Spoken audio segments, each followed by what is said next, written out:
moment of terror struck me. It's like neither one of my tablets were charged, and it's like I remember when I used to laugh at the guys that use tablets to like preach from and stuff, and I was like, I'm now that guy. And it's like problem is when you do like notes and stuff, is you kind of got to have something there, right? And so anyways, I am probably gonna get tangled in this and fall off the stage this morning. So you guys get ready to send that to YouTube and make us all famous. All right.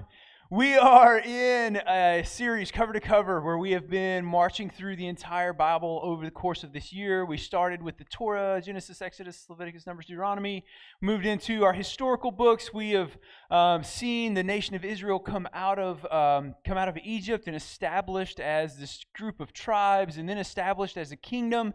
And this kingdom grew into really the very thing that God had delivered them from. And so God sends them back into exile. And we actually are leaving them in exile for a little while. We're going to just let them kind of hang out there in Babylon as we go on and track through some other material. So for the next few weeks, we're going to be talking through the wisdom literature. We started last week in the book of Proverbs.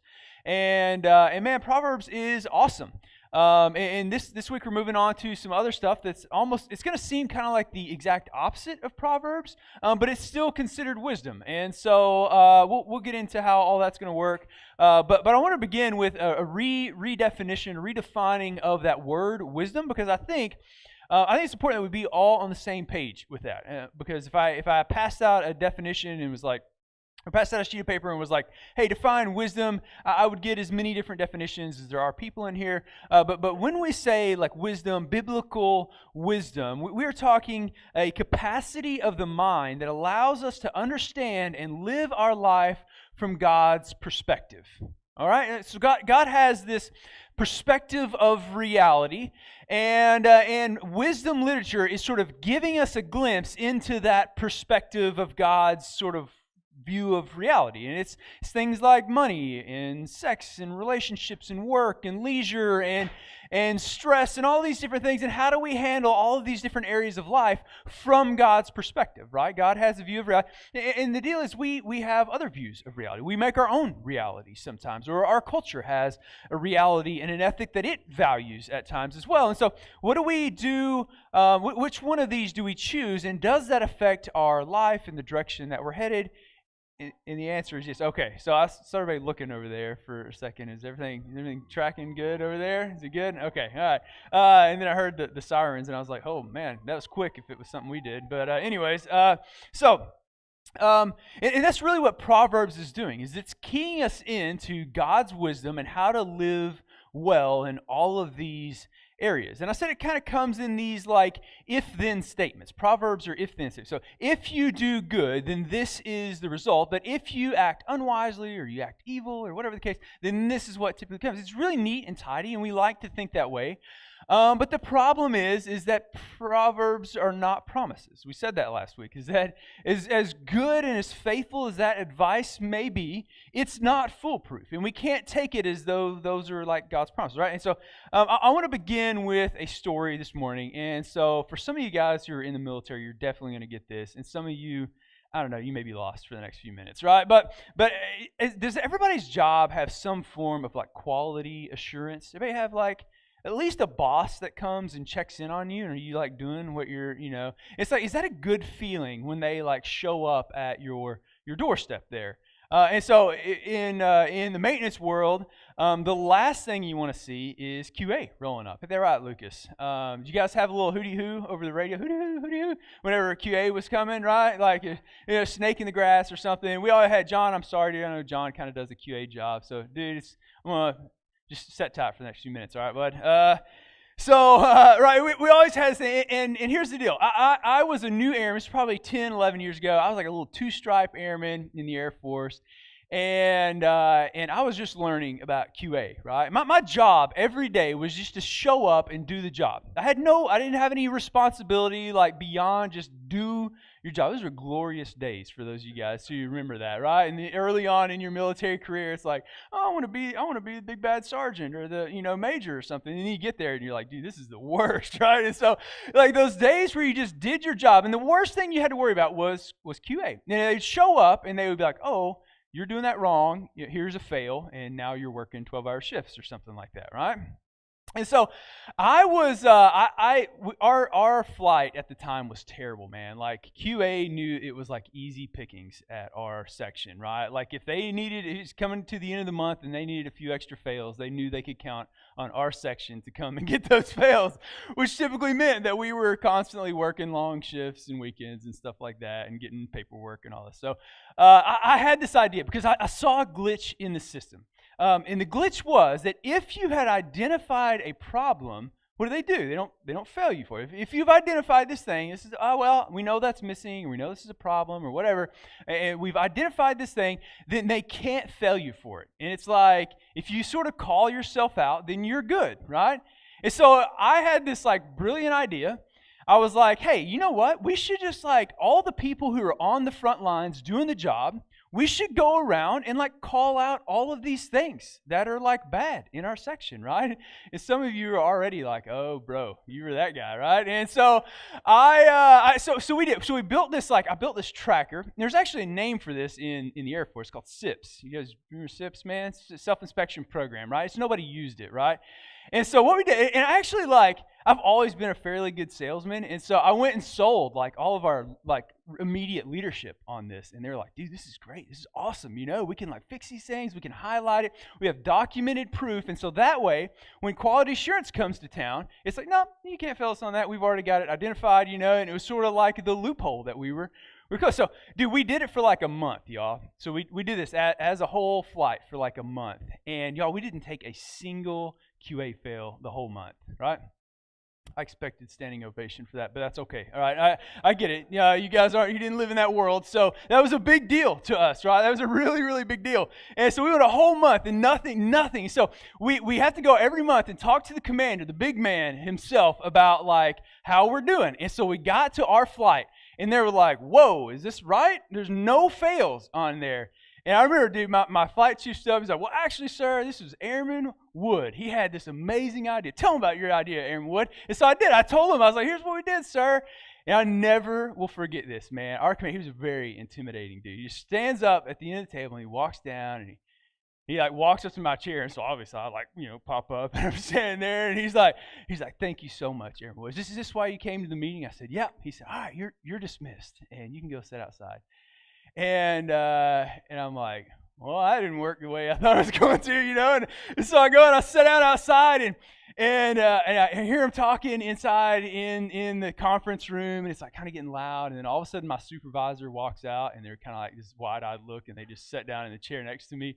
I'm like, bro, what happened? He's like, no. And then a few minutes later, like our flight leadership walks out and sits down, and they're like, and then our lieutenants walk out, and they're like, and everybody's like, we're going to just forget that this thing exists. Because what happened is we identified like $250,000 worth of fixes that needed to happen. So what happens when you get a bunch of guys who do the job every day and actually know what's broken and they identify all this stuff? It's like, yo, we're like $300,000 in the hole that we need to fix some stuff, right? There's like some stuff that's really broken. And the squadron said, we don't want to know. We know that exists, but we don't really want to know. And so do not speak of this again. And dude, all of my leadership from me on up just got thrashed over this thing, y'all. And here's the deal. Anybody have an experience like that? Anybody have something where it's like, no, dude, I like totally feel like I just did you. It really solid, man. I acted with wisdom. I was trying to be integrous. I was trying to do an honest to goodness, like dead level good job. And this is what happens at the end of the day. And some of you guys are like out of the military now, and that's why, because stuff like that happens, right? And some of you guys are maybe disillusioned with it or whatever the case is. But here's the deal, man. That's all of our stories. That's all of our stories. We will act with wisdom. We will do things right. We will try things God's way. We will do things the Proverbs way, right? And then at the end of the day, it doesn't work out anything like those Proverbs say they're going to work out, right? Like the wise man doesn't win the day. He gets sent outside as his leadership gets chewed out, and then I get chewed out afterwards. And they're like, what were you thinking? That's crazy, right? And that's it. That's our stories. And this is what makes reading wisdom literature difficult, because we come to those things, let's come to those Proverbs, and we're like, well, man, it would be great if it worked out that way. But my own past experiences show that it doesn't always work out that way. Welcome to the book of Ecclesiastes, man. That's what the book of Ecclesiastes is addressing. You see, in Proverbs, we read stuff like this. Proverbs 6 through 11, right? Go to the ant, you sluggard. This is what it says. Go to the ant, you sluggard. Consider its ways and be wise.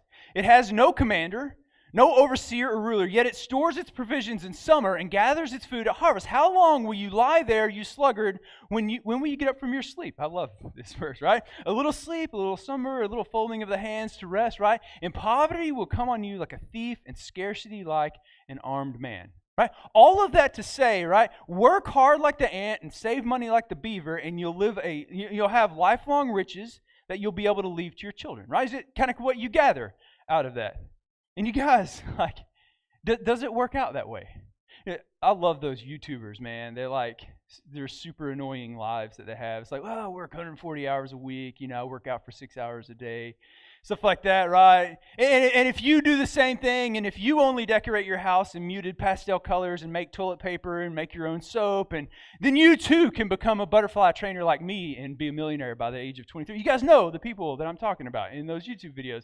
It's like, dude, this doesn't work that way at all. You're getting old when you watch House Hunters. You may like House Hunters. You know where I'm going with this, right?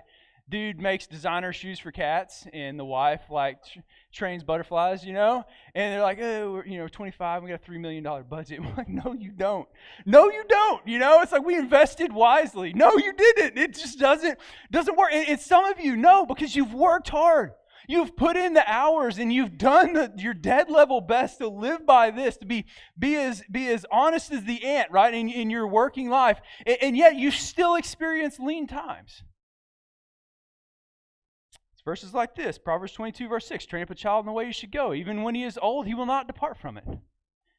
That is to say, teach your child with wisdom, patience, care, and appropriate discipline, and when they are mature, they will continue on that same trajectory. Is that true? It's not a promise, is it? No, man.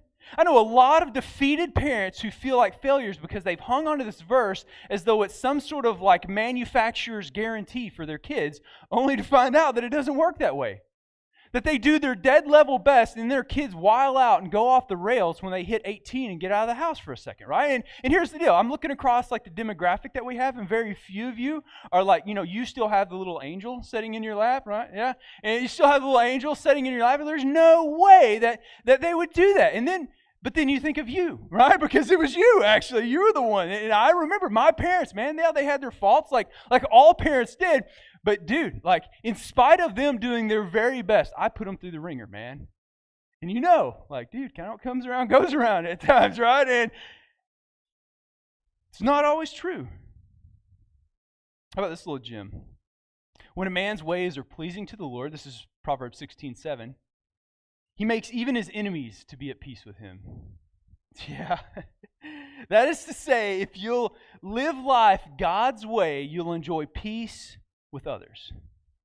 But what does life God's way look like? It looks like being a peacemaker, doesn't it? Like being quick to forgive and slow to get angry. Maybe someone who goes the extra mile and extends grace and mercy beyond normal measure to all people. It's people who live with integrity and seek justice and serve the least of these. And honestly, who wouldn't want to be friends with people like that? And if you've lived long enough, you know that there's plenty of people that don't want to be friends with people like that, right? Yes, again, some of you have done your very best to live a life that pleases God, only to find out that it puts you at odds with some of the people that you're closest to. I don't mean some like legalistic, force your morality on other people type of way. I mean people that are honestly trying to follow after the way of Jesus and model the life that Jesus showed us, and you find yourself at odds with some of the people that you thought you had the closest relationships with. Listen, I have so many personal life experiences that are complete opposite of that verse that it's almost laughable. But here's the deal. That doesn't mean that we don't still try and follow that wisdom. It's not what that means. But those are great verses of wisdom, and following that wisdom will often lead you to success, honor, good kids, and even peaceful relationships, much more so than if you didn't, right? But here's the thing, and I said this last week, that counsel's not foolproof. It's not designed to be. And in that gap between what is right and good and God-honoring and reality, that's where the book of Ecclesiastes comes in. Let me finish my story from earlier. Actually, I want to show you how Ecclesiastes works by letting Ecclesiastes finish my story from earlier. Ecclesiastes chapter 9, you can read it. There's this story about a wise man who uncovers a plot against this city. And he goes and he acts in wisdom and prudence, and he foils this plot. And Proverbs would say that this guy would be like renowned, that he would be famous, that God would bless this man. Is that what happens in the book of Ecclesiastes? No, actually, some unjust judges and leaders come in and basically completely remove his name from anything that had to do with like saving the city. You know how my story ends? This is how my story of my self-inspection program ends. 2 weeks later, we get a memo from our squadron commander that said, our QA numbers are unacceptable. We should be policing ourselves. This is what he said. This is a real story. We should be policing ourselves. He said, starting immediately, you will use this tracker to record your own.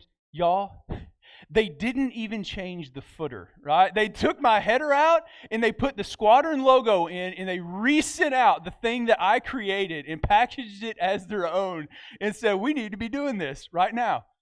I went to my lieutenant's office and I was like, sir, are you kidding me? And he was like, you were there at that meeting, man. What good would it do? And that's what you come to in the book of Ecclesiastes. It's like, what's the point? What's the point if this is how life works and it's all basically just random chance and it doesn't really matter if you're really good or really God-honoring or not? Like, what's the point? Ecclesiastes wrestles with these very existential, at times like depressing, but real life questions. And it does it in a way that, man, I promise you, if you read Ecclesiastes with sincerity, it will be one of your top 5 favorite books. Anybody, it's like top 5, top 10 favorite books?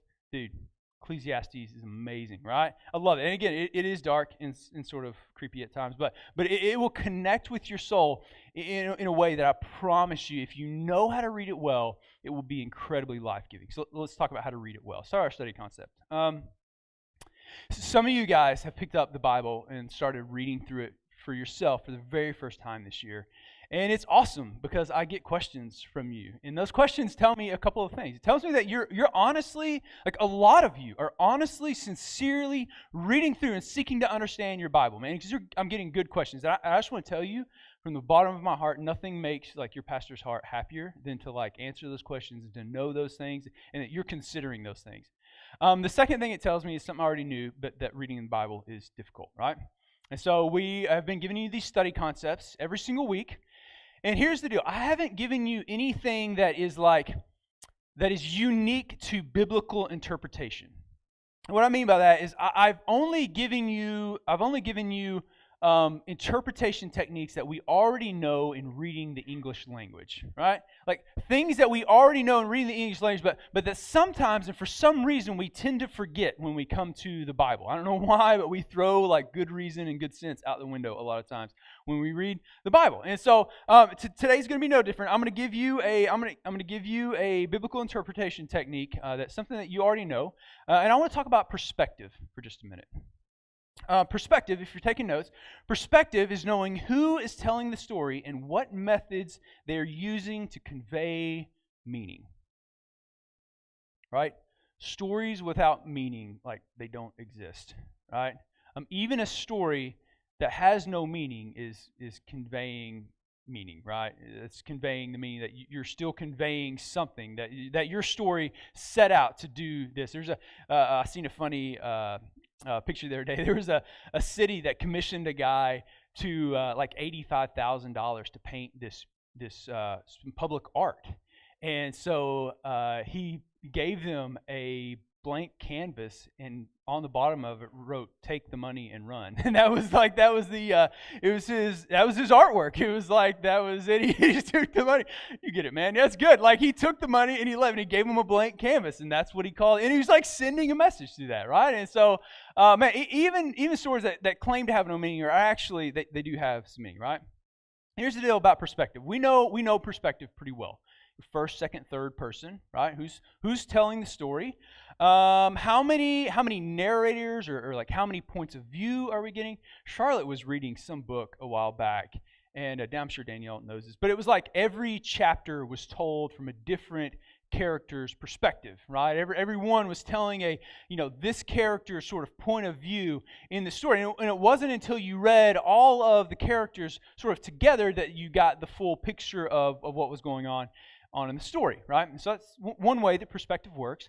But another way, I want to talk about something called the unreliable narrator, right?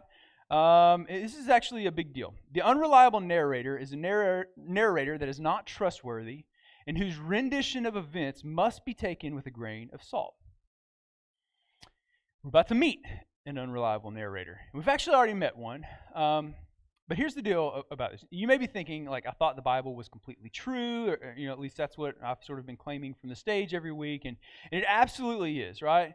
The issue is that just because they are untrustworthy doesn't mean that they aren't still conveying a very real, biblical, and relevant truth in that. We sort of try to conflate those two things together. Just because he's unreliable doesn't necessarily mean that he isn't still telling us the truth. It's just the way in which he does it. You guys ever seen, who here seen Shutter Island before? Ever seen Shutter Island for you guys? Right? So we meet Teddy Daniels, right? He's a U.S. Marshal, and he goes to this asylum. And it's, I don't know, set in the late 1800s or something like that maybe. And he goes to this island, Shutter Island, it's an asylum, and he's supposed to be investigating the disappearance of this woman. And you don't find out until the end of the movie that, this movie's been out for it's 10 years old. If you haven't watched it at this point, that's on you, right? So you find out that the dude is actually in the asylum, right? And he's one of the people there, and you're like, holy smokes, can I trust any of his telling of the story? And so you go back, and it makes you reconsider details and little events and things, and it makes you pay attention to things that maybe you would have originally missed, right? And an unreliable narrator done well makes you consider things from a point of view and a perspective that you may not normally do that from, right? You guys tracking what I'm putting down there, right? And here's it. We've met some unreliable narrators. We met one last week, the Lady Folly. Right? We're just told up front that she's an unreliable narrator, so it kind of takes the punch out of it. We're going to meet a couple more unreliable narrators when we come to the book of Job. We meet Job's friends, and they give what sounds like good, solid, like biblical wisdom. Job, you have to have done something wrong, man. Like why else would all of this be happening to you? And y'all, they're so convincing. The book marches on and on and on, and you hear this chapter after chapter after chapter, and all of a sudden you start sort of beginning the things that they're telling. And only if you really paid attention at the front of the book to find out that's actually not what's going on, right? That's actually not the reason that any of these things are happening. Only then do you really understand, do you see their voice for what it is? Otherwise you're going to potentially, fall for what they're selling. You get how an unreliable narrator works. Well, pretty much the entire book of Ecclesiastes is written from the perspective of an unreliable narrator. So let's go and let's meet these guys now in our story overview. Did I miss some sections here? Nope. I think we're good. Yeah, story overview. All right, here we go. You guys open up your Bibles. Ecclesiastes chapter 1. We're going to read verses 1 through 3. This is the words of the teacher, son of David, king in Jerusalem. Meaningless, says the teacher. Utterly meaningless. Everything is meaningless. What do people gain from all of their labors at which they toil under the sun? At least he starts on a happy and cheerful note, right? So here's the deal. I want to open with a question that has to do with perspective. How many contributors are there to the book of Ecclesiastes up to this point? Did you guys catch it? How many contributors are there? One? Somebody said one? Two. There's two. There's two contributors. You catch the words of the teacher, son of David, king in Jerusalem. That's someone that is introducing someone else, right? And it happens so fast and it happens so subtly that we will miss that. But that voice right there contrasted with the very next voice that we hear, which is the teacher who starts out by saying meaningless, right? That voice, the contrast between those two voices, if you miss that critical detail, man, you will launch into the book of Ecclesiastes in the totally wrong direction, right? The two voices in the book of Ecclesiastes are the teacher and the editor. So let's start with the teacher, because this is how the story is arranged. It isn't necessarily, chapter 1 and 2 are about this, and 3 and 4 are about this, right? There is a little bit of a flow, but really to understand the sort of story overview, you have to get how these two voices, the teacher and the editor, are going to play off of one another. You call them the author, the editor, whatever you want to call them, right? The words of the teacher, so we're going to begin with that, really the second voice we heard. The words of the teacher make up the majority of the book, and it spans from chapter 1, verse 2, all the way to the end of the book, chapter 12, verse 8. Majority of the book is this, right? And what the teacher is doing, this is so brilliant. I really want to take my time here because it really is a work of wisdom literature. And it requires a little bit of wisdom as we approach it, or we're going to miss what we do. I was actually talking to some guys this morning that, I'm a little concerned that I won't get across the subtlety and the nuance of this book, because it is so subtle, it is so nuanced, but when you see it and you see how it really works together, man, it is life-changing. It's incredible. And the teacher uses two devices to convey his point. We actually just got introduced to both of them. Let's read again, verses 2 and 3. You'll see both of these things that the teacher is going to kind of use to convey his point. And we'll talk about what his point is here in a little bit, right? Vanity of vanities, says the preacher. Vanity of all vanities. All is vanity, or meaningless, right? Your version may have meaningless. What advantage does man have in all his works, which he does under the sun? So underline that phrase, under the sun, in your Bible. If you underline, highlight, do that, right? Let's start with that. Life under the sun. Under the sun is used 29 times in the book, indicating that the teacher's perspective only takes into view how things work in the here and now. Right? This is why he's kind of an unreliable narrator, because he doesn't give us anything from God's perspective. It's been a while since we've heard the Amos, man. It's like I didn't really realize that. It's been several weeks since we've heard that.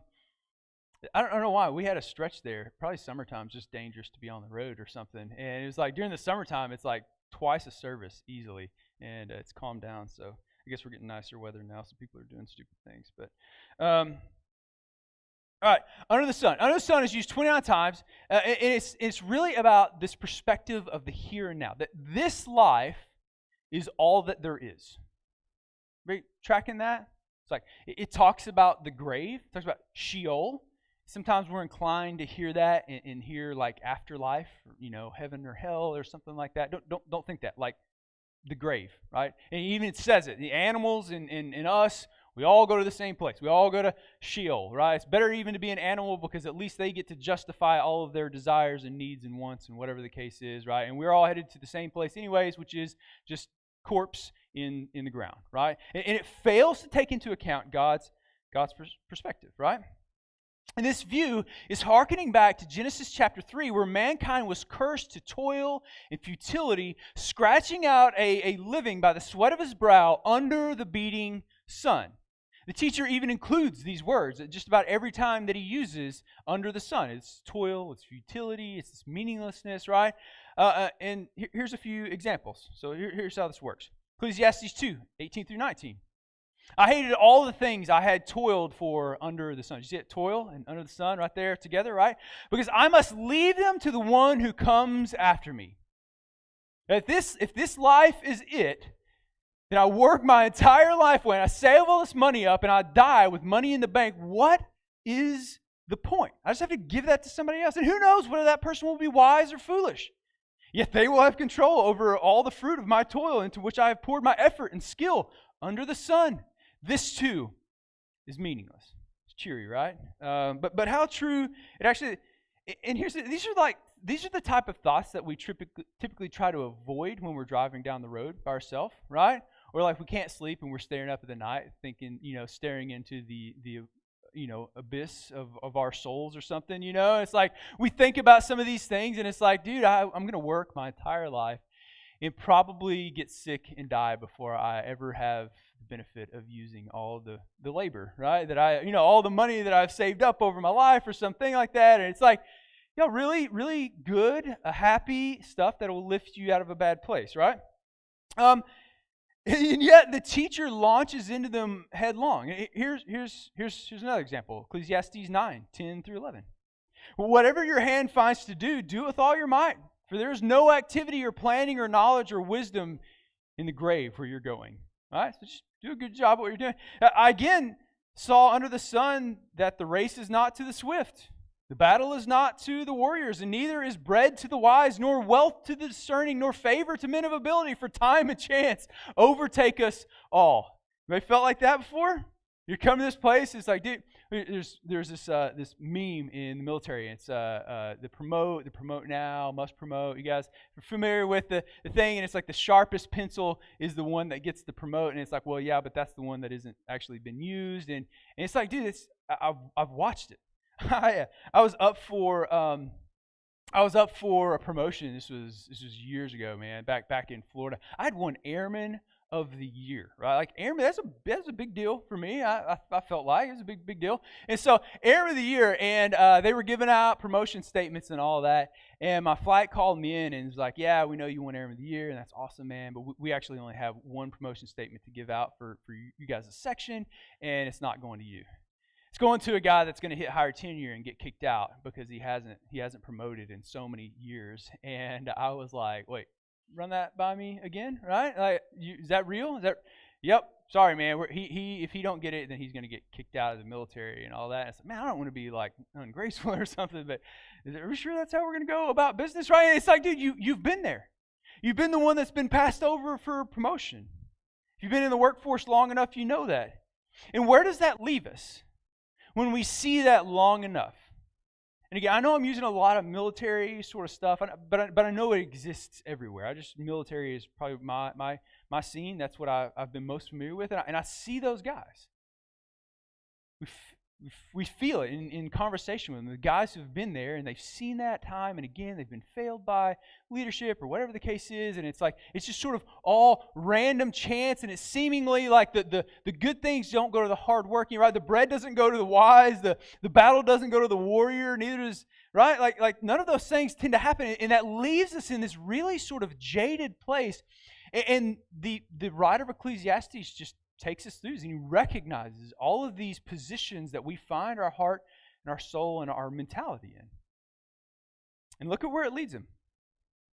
Look at the conclusion that the teacher draws from his life under the sun. This is Ecclesiastes chapter 8, 14 and 15. Here's what he says. There is futility which is done on the earth. That is, there are righteous men to whom it happens according to the deeds of the wicked. They're good guys that get what bad guys deserve. And on the other hand, there are evil men to whom it happens according to the deeds of the righteous. They're terrible and wicked men who get what good people deserve. I say that this is futility. So here's my assumption. I commend pleasure. For there is nothing good for a man under the sun except to eat and drink and be merry. Let's all go get that tattooed, right? And this will stand by him in his toils through the days of his life which God has given him under the sun. Eat, drink, and be merry. If this is all there is, if life under the sun is all there is, then just eat, drink, and be merry. This is what garners the teacher the label of an untrustworthy narrator, right? You guys kind of tracking that? You're gonna read some stuff and you're gonna be like, holy smokes, that's in the Bible, right? And it's like you got to remember the perspective that this guy is writing from, right? But he's doing it on purpose, and he has a point. And we're going to look at that here in just a second, right? But for now, listen to me very closely. Very closely.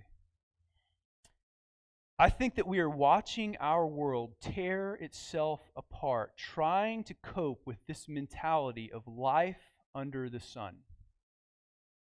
We live in an era when taking upon yourself the self-proclaimed moniker of depressed is a badge of honor or some mark of normality. It isn't that there aren't truly depressed people that need help, right? If that's you and if that's in the space that you're in, like, do not hear me wrong in this, right? Like, get help. See a doctor, right? Take the pill, right? Sit down with a therapist or a counselor. You guys have known me long enough to know that's not what I'm advocating. But hear me in this. It's that broadcasting your long bouts of existential terror, wearing the same pair of sweatpants for 3 days straight, and not getting out of bed until 2 in the afternoon aren't appropriate coping mechanisms needing to be proudly displayed and accepted by society at large. Retreating to the lifestyle of a hermit to avoid any real social interaction isn't a fitting trend that we should embrace. Again, don't lose me in this, right? I'm not saying that knowing your social boundaries and need for rest or God-prescribed silence and solitude are a bad thing. That's taking into account God's perspective, though. I'm talking life under the sun perspective. What I'm saying is that when we use our self-ascribed label of introvert to justify isolating ourselves from the very relationships God intended to bring healing to our hurt and loneliness, and then try to normalize it as, well, that's just who I am, right? We are essentially giving in to the conclusion that life under the sun is all there is, and this is how I'm going to cope with it. I'm saying that you don't need 2 bottles of wine to cope with the stress of raising your kids, and then slap a #WineMom sticker on the back of your minivan to try and normalize that and find acceptance in our culture through it. We are effectively falling victim to what the teacher is saying in this verse.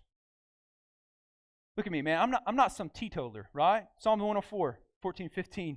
God causes the grass to grow for the cattle and vegetation for the labor of man so that he may bring forth food from the earth. And wine, who made that? God made that, which makes man's heart glad so that he may make his face glisten with oil and food which sustains man's heart. Those are good things. All right, wine is a good thing. Food and drink and merriment, those are good things. Rest, silence, and solitude, those are good things, right?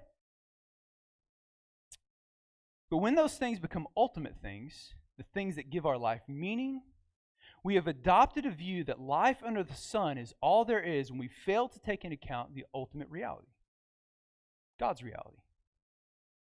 That puts all of those things, those good things, in their place.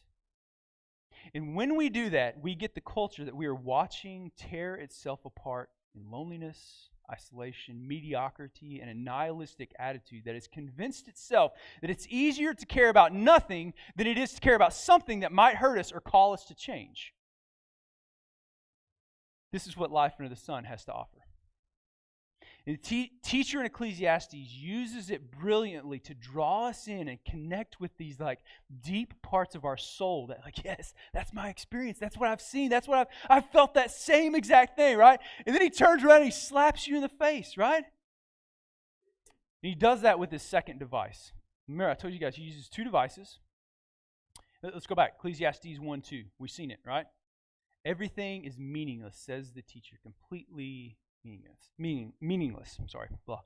If you have King James Version or NASB or ESV, it probably says vanity, I'm guessing, in your version, right? The Hebrew word there is hevel, and that word literally means smoke or vapor for meaningless, right?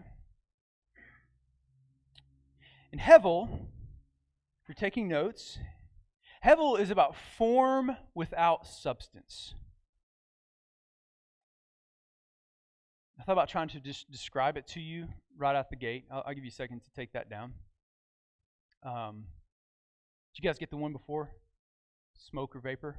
And this one is form without substance. Can't miss this, or else we totally miss the nuance of Ecclesiastes. Right, we gotta do this well.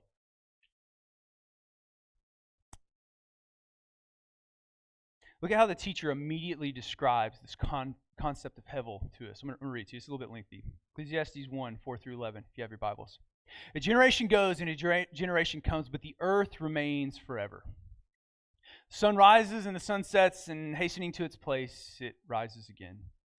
Blowing toward the south and turning toward the north, the wind continues swirling along, and on its circular courses, the wind returns over and over and over again, right?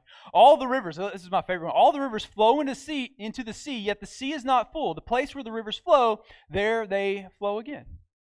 All things are wearisome. Man is not able to tell it. The eye is not satisfied with seeing, nor is the ear filled with hearing. That which has been is that which will be, and that which has been done is that which will be done. So there is nothing new under the sun. Is there anything of which one might say, see, this is new, right? Already it has existed for ages which were before us. There is no remembrance of earlier things, and also of the later things which will occur. There will be for them no remembrance among those who will come later still.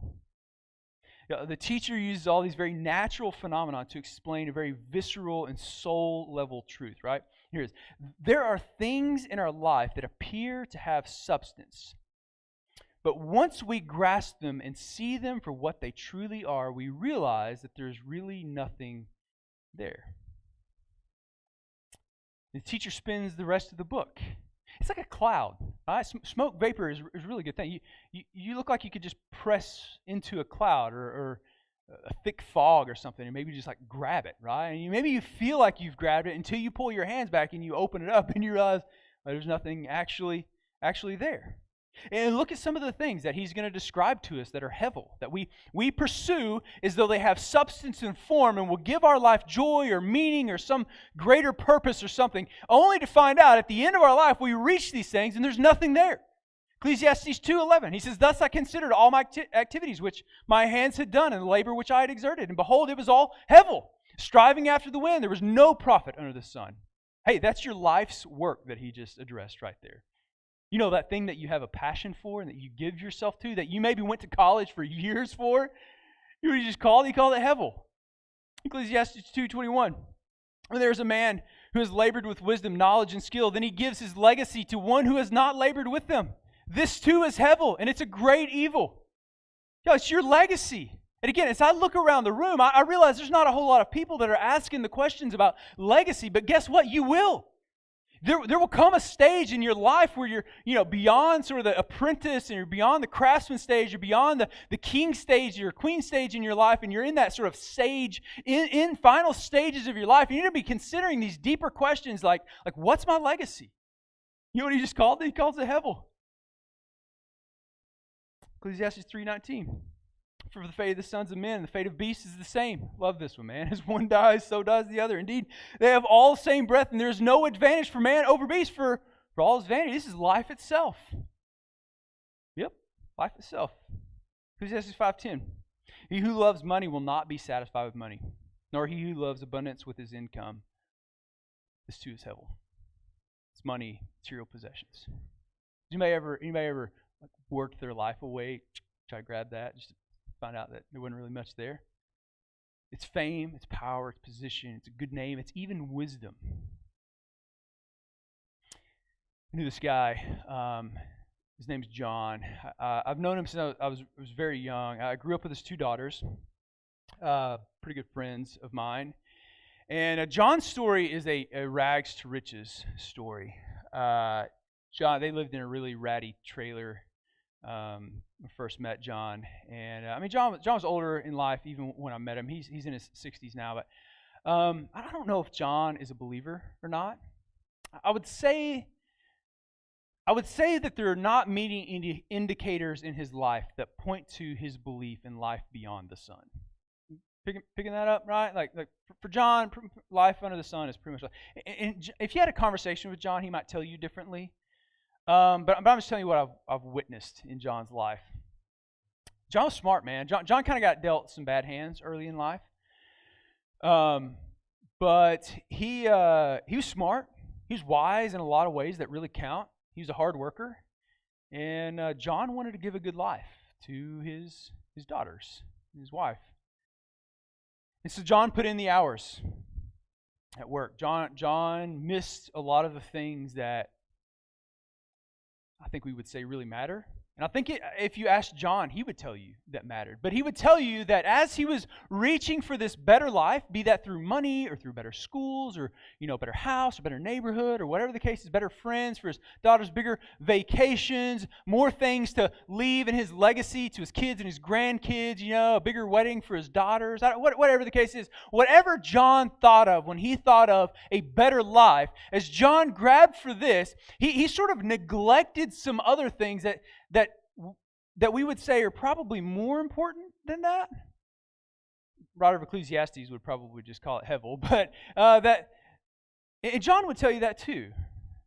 And I'm watching John now at the final stages of his life. His health is failing, right? You don't put that kind of work and those kind of hours on your body and it not take a toll over time. And John is mid-60s and health is failing.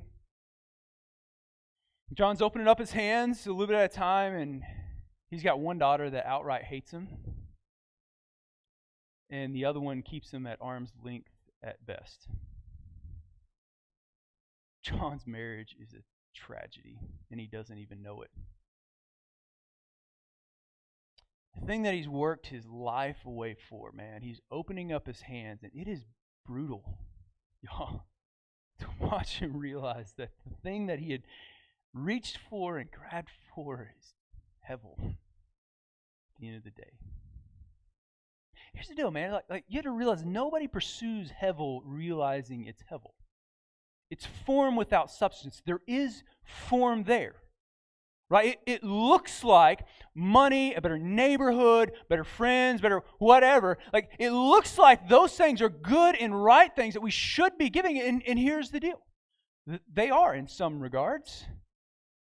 But if your viewpoint is only life under the sun, that's when they kind of take a bad turn. We'll talk about that here in just a second, right? But you only realize it's hevel when you come to the end of your life, or you come to the end of this pursuit, and you finally grab this thing, and you open it up, and you realize that it's meaningless. It's meaningless in light of the grave. You're no better than animals. Y'all, Ecclesiastes is brilliant. Teachers dropping some amazing wisdom. We just have to know how to read it. But if you think that's good, remember I told you guys that the story overview is broken into two sections. One from a teacher, and we haven't covered our other guy yet. But to do that, we have to turn to our picture of Christ in the gospel. Because he ties it all together, corrects some things. Right? He sort of shines a light on the unreliable narrator here at the end of the book. And dude, he wraps it up with a gut punch that's so much heavier than hevel, right? But let's read what he says. His final words. This is Ecclesiastes 12, 9 through 14. To the very end of the book, if you're following along. So the teacher has concluded his sayings, and the editor, or the author, whatever you want to call him, has come back in. He's going to make his final remarks. And here's what he says. In addition to being a wise man, talking about the teacher, the preacher also taught the people knowledge, and pondered, searched out, and arranged many proverbs. The preacher sought to find delightful words and to write words of truth correctly. And he did. He really did. He's an unreliable narrator, but it doesn't mean that he's not a truthful narrator. The words of wise men are like goads. They push us along. They change our direction, right? And the masters of these collections are like well-driven nails. They're given by one shepherd. But beyond this, my son, be warned. The writing of many books is endless, and excessive devotion to books is wearying to the body. We should put that in a library somewhere. But look what he says here at the last. This is the conclusion. When all has been heard is this. Take what the narrator said and take it with a grain of salt. Take it in light of this right here. It's fear God and keep His commandments. Because this applies to every person. Why does it apply to every person? Well, because God will bring every act to judgment, everything which was hidden, whether it is good or evil. The end of the book. All this to say, the teacher's right. The editor is telling us that he's correct in his assessment of life under the sun and all the wisdom therein. But there's one thing that he didn't include, and it's kind of a big one, right? It's this question right here. What if life under the sun isn't all there is? Right? This is kind of a big, it ranks up there on some of the most, existential and philosophically discussed questions in the world, right? Like, what if life under the sun isn't all there is? This is the question he leaves us with. What if there is a God who will bring every act to judgment? What if every seemingly hidden act of injustice, right? The wicked prospering while the righteous suffer, the poor man being oppressed while the rich man lives life well. What if those small acts of faithfulness that you thought went unnoticed really weren't unnoticed at all? Riches and food and drink and work and rest and family and friends and health aren't bad things at all, but what if they aren't really what ultimate reality consists of? What if the thing that really mattered was how you lived faithfully to God's ultimate reality in spite of the circumstances and their consequences? There's a reason that Ecclesiastes connects with our soul. It's because it's the reality that we are submerged in. It's the one that we're all too ready to create for ourselves, and the one that our culture is we're just immersed in. You can't see the forest through the trees, man, because this is the reality that we exist in. And the teacher in Ecclesiastes is just over and over and over. He's dropping these truth bombs of wisdom about that reality. But the problem is it's not the ultimate reality. Teacher's right, man. You find yourself jaded. You come to the conclusion that it's all hevel, or it's up to chance, or it's random, or who's to say who comes out on top at the end of their life, right? And it's like, where does that leave us? And it leaves us to eat, drink, and be merry. And we're watching the effects of that in a culture that is literally eating itself alive with that. You know, we're starting Holy Week this week, right? It's the final week of Jesus' life in the Bible. He comes in on a donkey riding into Jerusalem, celebrated as the wedding festival. It's the arrival of a new king to be coronated. It's beautiful. It's an amazing way. Some incredible things happen this week in the Bible. And you're going to meet two groups of people this week in Jesus' life, and they're very pronounced. Very pronounced. There's one group that has concluded that life under the sun, S-U-N, is all that matters. And the other group has concluded that life under the S-O-N, sun, is all that actually matters. You like that Baptist play on words there? Here's the deal, man. This is really the moment that the author of Ecclesiastes is pointing our eyes to. It's really the question we're going to ponder at length next week on Easter Sunday. It's the only question that matters is the resurrection real? Whew. In all of history, in all the things that can be considered and must be considered, this is the one thing that matters. I think if the author of Ecclesiastes, the teacher in Ecclesiastes was here, he wouldn't even touch this subject, right? But is the resurrection real? Because if the answer to that question is yes, then guess what that means? It means that all that Jesus said was true. It means that there is more than just life under the sun. That means there is coming a day when we will actually spend much more time on the other side, life beyond the sun. That means that according to Jesus, there is coming a time when God will come again and bring every act to judgment, no matter how small and inconspicuous it may have seemed. No matter if that injustice seemed to go unnoticed by the powers that be, right? No matter if they slapped their logo on your product and sent it out the door, right? There's coming a moment when even those things, the author of Ecclesiastes, even those things are brought into the light. They're going to be seen for what they are. It means that one day, the only thing that will truly matter is which reality you have placed your faith in. And if you have placed your faith in God's reality of life and death and sin and forgiveness and redemption, your life should begin to resemble a life guided by God's view of reality. Said another way, wisdom. Like Proverbs wisdom. Like that wisdom that we called out at the beginning of the sermon and said, we know that it rarely works out this way, and yet God has called us to live that way. Like, regardless of the fact that our own personal backstories, our own history, the culture around us says actually something entirely different is true, that it never works out that way. And my own experiences bear that out. God's saying, I don't care. This is what I have given you as my ultimate view of reality. You get to make a choice. Which is real? So the question I want to leave you with is this. It's the same question the author of Ecclesiastes leaves us with. And it's a tough one, man. It's one I think we're kind of inclined to skim over sometimes. But I think it's one that we constantly have to be assessing ourselves.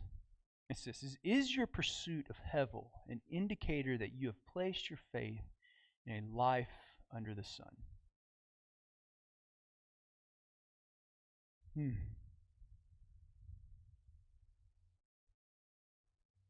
Say it another way. In spite of what past experiences and conventional wisdom have shown, whose view of reality do you really trust?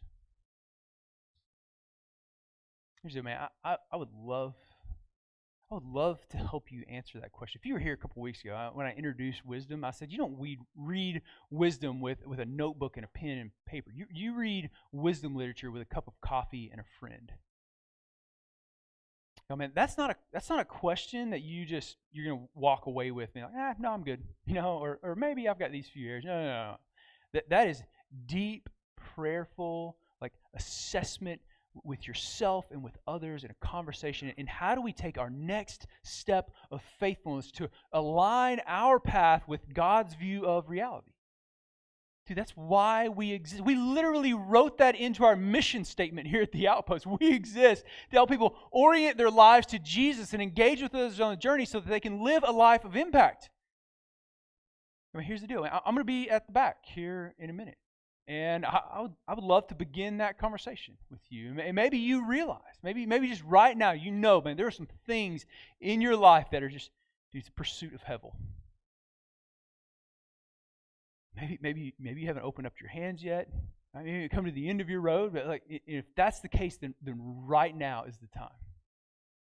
It's time to begin that conversation, man. And let's work through realigning our view of reality back to the one that Jesus gives us in His life, teachings in the Bible.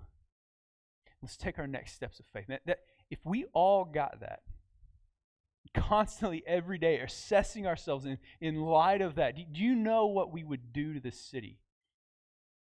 We would turn this place.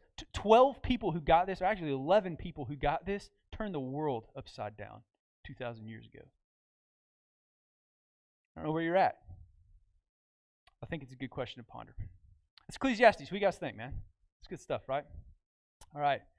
Let me close it out in prayer, and then just see any of the people that helped us out with the Easter egg hunt. Father God, we love you. Thank you for this time together around your word. God, you're good. God, your word, it challenges us to look deeper, to assess ourselves in light of your truth, God. And may we be people constantly going about that task. God, I just pray that you would break our hearts open in just moves of honesty and confession and repentance and turning to you, God. I pray that would be the thing that defines us as a people more than anything else. And how friendly we are, how effective we are, any other thing. God, I just pray that would be the thing, that we would be people of confession and repentance and turning to you, God. Because in that, all other things come together. God, we love you. We praise you.